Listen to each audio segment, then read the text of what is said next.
All right, let me move on to the next part. I think it's a few moments later.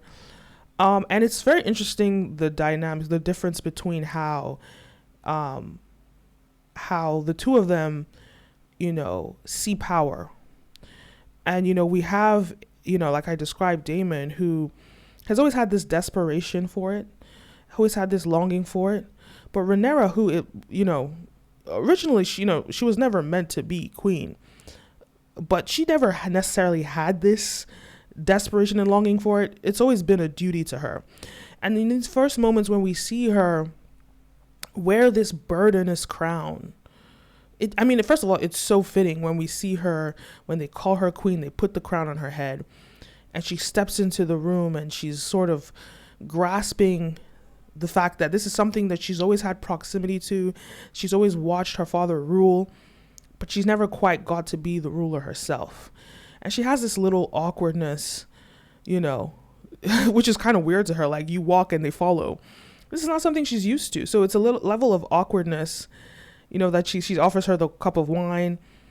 It's very different being a princess and being an actual king or a queen. And for her, now that difference is pronounced. It's obvious, even in the way that people behave when she's in the room, when she's moving, when she's doing anything. And to her, it's a little bit awkward. It's a little bit different. But it's like you're wearing something that you've admired for the first time, and you're trying to figure out how well it fits. So it's a very interesting thing there. And you see that even that look that they give each other here, the queen that never was, this is something that she was supposed to have, and she's almost accepting that she will never have it. I think she's far beyond accepted it.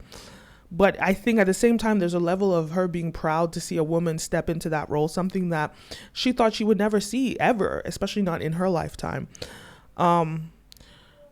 So this is something that Rhaenyra has been preparing for her whole life, but it's one of those things. So that's another thing. Even though it's something that she's been preparing for her whole life, it's one of those things that no matter how much preparation you do, it's nothing is like actually experiencing it, and when you do experience it, you really don't know, or you can't really predict what it really actually feels like. And that's kind of the role that Rhaenyra is put into. What is our standing? We have 30 knights, 100 crossbow men, and 300 men at arms. Dragonstone is relatively easy to defend, but as an instrument of conquest, our army leaves a lot to be desired.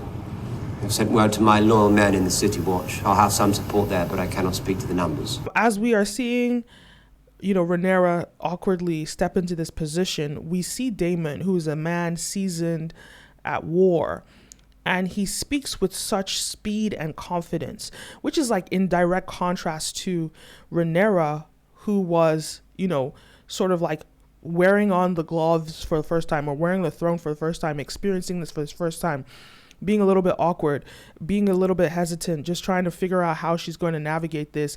Because it's almost like, in a way, it's like imposter syndrome, right? You kind of feel like you're a phony because, like, what do you really know about this stuff? In addition to the fact that you're a woman and half the top people are just not really respecting you as a woman. But Rhaenyra wears it quite confidently, even though she's figuring it out. I don't think it's a lack of confidence. It's just an awkwardness, a little awkwardness. But the way Daemon speaks, it's with confidence, it's with discernment, it's with assertiveness. He's ready for that position. And it's almost like he's subliminally contrasting her, almost like, I am more prepared for this than you.